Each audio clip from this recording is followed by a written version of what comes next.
मुझे बिल्कुल भी अंदाजा नहीं था कि हिट कंप्यूटर इंस्टीट्यूट की ओपनिंग में यूट्यूब वाले बाबा जी आएंगे और इतनी भीड़ लग जाएगी। व्लॉग में आगे बना और आपको पूरी कहानी बताता हूँ। तो मैं रेडी सेट होकर राजकुमार भैया घर जा ही रहा था कि उतने में होगी यूट्यूब वाले बाबा जी की। तो बाबा जी और सभी को लेकर हम सीधे जा पहुंचे राजकुमार भैया के घर पे। फिर थोड़ी देर रेस्ट करने के बाद सभी ने स्टार्ट कर दिया नाश्ता करना, और नाश्ता करने के बाद हम सभी ने स्टार्ट कर दी ढेर सारी बातें करना, और साथ ही साथ बाबा जी से ले ली यूट्यूब की जानकारी। और फिर उसी बीच एंट्री हो गई हमारे कुलदीप भैया की, और फिर रोशनी ने स्टार्ट कर दिया बाबा जी को अपना कंटेंट दिखाना, और साथ ही साथ शूट कर लिया अपनी वीडियो। तो मैंने भी स्टार्ट कर दिया बाबा जी के साथ मस्ती मजाक करना और फोटो वीडियो क्लिक कराना। तो हेलो गाइस, देखिए आज बाबा जी महोबा जिले में आए हुए हैं, और यहाँ पर कौन है, नाम का था, नाम दे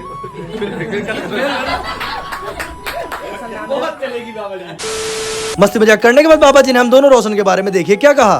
तुनक तुनक तो तुन्ना। देखिए भैया आज आए हुए थे महोबा जिला, जहाँ से गाना वायरल हुआ था, ठीक है।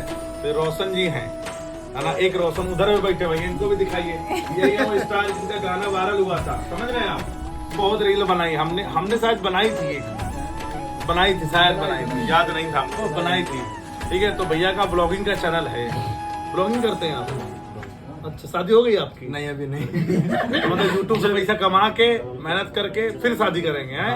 तो आप लोग ज्यादा से ज्यादा भाई रोशन भैया के इस अकाउंट को फॉलो करिए, लाइक और शेयर करिए, चैनल को सब्सक्राइब करिए, ठीक है। और महोबा से हो तो जरूर कर लेना भाई, ठीक है। अब तो बाबा जी के कहने पे आप सबको फॉलो करना ही पड़ेगा। और फिर एंट्री होगी ब्रजेश भाई, अमन भाई, संदीप भैया, रूपेंद्र भाई और जुनेद भाई की। और फिर सभी ने स्टार्ट कर दिया अपना अपना टैलेंट और कंटेंट दिखाना। और फिर मैं, अंकित भाई, राहुल भाई, रोशन भाई निकल गए जहाँ पे सारा कार्यक्रम होना था। और मैं इंस्टीट्यूट पे पहुंच ही पाया था कि मुझे दिखाई देगा अज्जू भैया। और फिर एंट्री होगी शोभा भाई की। और फिर मैं रिया भाभी, राकेश भाई, बनी भाई, नीरज भाई और शालिनी से मिलने के बाद अनिल भैया के साथ दोबारा पहुंच गए राजकुमार भैया के घर, क्योंकि अनिल भैया को बाबा जी का इंटरव्यू लेना था। और फिर इंटरव्यू वगैरह कंप्लीट होने के बाद हम सभी दोबारा निकल गए इंस्टीट्यूट के लिए। और वहाँ पहुंचते ही हमने देखा कि सभी लोग फोटो क्लिक करा रहे थे। और फिर हमारे शिवम भैया से मिलने के थोड़ी देर बाद कुलदीप भैया के कहने पे स्टार्ट हो गया कार्यक्रम। और फिर हमारे राघवेंद्र भैया ने इस इंस्टीट्यूट को ओपन करने का मेन मोटिव बताया। और फिर स्टार्ट हो गई सबकी परफॉर्मेंस, और उसी बीच एंट्री हो गई बाबा जी की, और साथ ही साथ अमित भैया और नवनीत भाई की भी। और फिर सभी ने एक एक करके अपने बारे में और अपने स्ट्रगलिंग फेसेस के बारे में बताया। और फिर स्टेज पे इनवाइट किया हमारे यूट्यूब वाले बाबा जी को। और फिर बाबा जी ने हमें यूट्यूब के बारे में बहुत सारी इन्फॉर्मेशन दी। और फिर बाबा जी ने बताया कि वो एक सॉफ्टवेयर इंजीनियर है। इंजीनियरिंग छोड़ने के बाद उन्होंने यूट्यूब की लाइन चुनी, और आज बहुत कड़ी मेहनत के बाद बहुत अच्छा खासा अर्न कर रहे हैं। और साथ ही साथ सबको बताया क्यों हिट इंस्टीट्यूट को ज्वाइन करना चाहिए। और फिर बाबा जी को फ्रेम देके सम्मानित किया गया। और फिर बारी आई बाबा जी के जाने की। तो ये पता चलती ढेर सारे लोग यूट्यूब की प्रॉब्लम को सोल्यूशन निकलवाने के लिए सीधा जा पहुंचे बाबा जी की गाड़ी के पास। और फिर कुछ देर इंस्टीट्यूट में बैठने के बाद और थोड़ा वीडियो फोटो क्लिक कराने के बाद हम सभी ने बाबा जी कर दिया विदा। और फिर स्टार्ट हो गया आगे कार्यक्रम। और फिर हमारे जोकर भाई और रोशन भाई की टीम की परफॉर्मेंस होने के बाद स्टार्ट हो गया सम्मान समारोह। और फिर सभी क्रिएटर्स को फोटो फ्रेम देकर सम्मानित किया गया। और फिर जोकर भाई और राकेश भाई की लास्ट परफॉर्मेंस देकर कार्यक्रम को समाप्त कर दिया गया। तो आखिर में आप सबसे यही कहूंगा, hit computer institute and library join कीजिए और अपने दोस्तों को भी ज्वाइन कराइए। और कमेंट सेक्शन में जरूर बताना कौन कौन यूट्यूब वाले बाबा को पहले से जानता था। बाकी बहुत जल्द मिलते हैं नए ब्लॉग के साथ, तब तक के लिए राम राम।